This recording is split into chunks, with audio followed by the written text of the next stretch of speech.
Garments কর্মী আমার ওই বোনরা যারা ঘুম থেকে উঠে সকালবেলা লক্ষ লক্ষ পুরুষের সাথে ধাক্কাধাক্কি করে গার্মেন্টসে কাজ করতে যায়, ওদের কি বাবা নেই? ওদের কি ভাই নেই? কোন পুরুষের সাথে কি ওদের বিয়ে হয়নি? কুলাঙ্গার কি ওই ভাই না? কুলাঙ্গার কি ওই স্বামী না? কুলাঙ্গার কি ওই পুত্র না? যে বেঁচে থাকতে তার বোন, তার মা, তার স্ত্রী কাজ করে তাকে খাওয়াইতে হয়, অথচ তার জিম্মেদারি ছিল। দোষী কে এলাকায়? মেয়ের চাইতে বেশি দোষী এখানে ছেলে। এদেশে মহিলাদের কাছে 10টা টাকা থাকে না ভিক্ষা দেওয়ার জন্য? আপনি দেনই নেই কখনো, আপনি দেনই নেই কখনো। দেশের বহু মহিলার কাছে ভিক্ষা দেওয়ার জন্য 5টা টাকা থাকে না।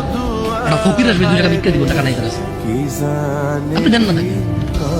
আর ওর বাপ মরে যাওয়ার আগে ইচ্ছা করে মেয়ে পেয়ে গেলে আরেক বেটার পোলা ভাগ পাবে, মেয়ের জামাই আর নাতিরে তো ভোগ করবে, এই ভয়ে বেঁচে থাকা ছেলেদের নামে সব জমি লিখে দিয়েছে। জালেম ওই মেয়েটাকে ফকির মিসকিন করে দিল। আরে ভাই, জমি যতক্ষণ আছে ডাইকা ডাইকা খাওয়াবে, মাসে 2 মাসে ঈদে সামনে জামা কাপড় সেমাই চিনি এগুলো দিয়ে থাকবে। কেন? জমি দিবে জমি। এখন ওই বোন চিন্তা করে, আরে যদি আমি সম্পদ নিয়ে আসি, যা একে তো সে ডাবল পাইলো, আমি অর্ধেক পাইলাম, একটুকু যদি নিয়ে আসি ছেলে মেয়ে স্বামী নিজের দরকারে, বলে অংশ আনলে ধ্বংস হবে। তুই অংশ নিয়ে ধ্বংস হস না, ওর অংশ নিয়ে ধ্বংস হবে কেন রে?